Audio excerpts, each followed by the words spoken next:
सदर में dental clinic पर चीनी नयाद पाकिस्तानियों पर हमले की तहकीकात। पुलिस ने हमला पाक चीन ताल्लुकात को खराब करने की साजिश करार दे दिया। पुलिस ने इब्तदाई तहकीकात भी शुरू कर दी हैं और तफ्तीशी रिपोर्ट ATC में जमा भी करवा दी है। कलदम सिंधु देश पीपल्स आर्मी के दहशतगर्दों ने यह हमला किया है। रिपोर्ट में ये कहा गया है इस हमले में चीनी डॉक्टर्स को निशाना बनाया गया था और उनकी अहलिया फेंटेन भी जख्मी हुई थी। हमले में क्लिनिक का कैशियर रोनाल्ड पाउ हलाक हुआ था।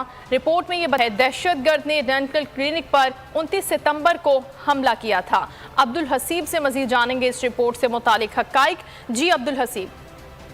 जी बिल्कुल, दहशतगर्दी अदालत ने पुलिस की जानिब से चीनी शहरियों पर चीनी का जो दंदान साज क्लिनिक पर हमले की जो है वो इब्तदाई रिपोर्ट जो है वो अदालत में जमा करा दी है और पुलिस ने अपनी रिपोर्ट में हमला जो है वो पाक चीन ताल्लुकात को खराब करने की साजिश करार दिया है। पुलिस रिपोर्ट में बताया गया कि सदर के इलाके में डेंटल क्लिनिक पर जो चीनी निजात पाकिस्तानी है उन पर 29 सितंबर को हमला किया, जिसकी जो ताने बाने हैं वो सिंधु देश पीपल्स आर्मी कलदम जो है जमात है उसके दहशतगर्दों ने जो है वो हमला किया।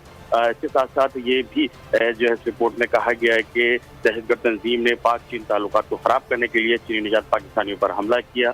दहशतगर्द तंजीम पाकिस्तान में तरक्की लोगों को जो है वो खत्म करना चाहते हैं। इसके साथ साथ पुलिस की जानिब से अदालत को यह भी बताया गया कि मुल्ज़िमान की जो है वो गिरफ्तार करने की कोशिश की जा रही है और बहुत जल्द मुल्ज़िमान को गिरफ्तार करके अदालत में पेश किया जाएगा। बहुत जल्द मुल्ज़िमान को गिरफ्तार भी कर लिया जाएगा। बहुत शुक्रिया अब्दुल हसीब आपका। कराची से खबर है गुलिस्तान जौहर में निजी स्कूल के बाहर वालिद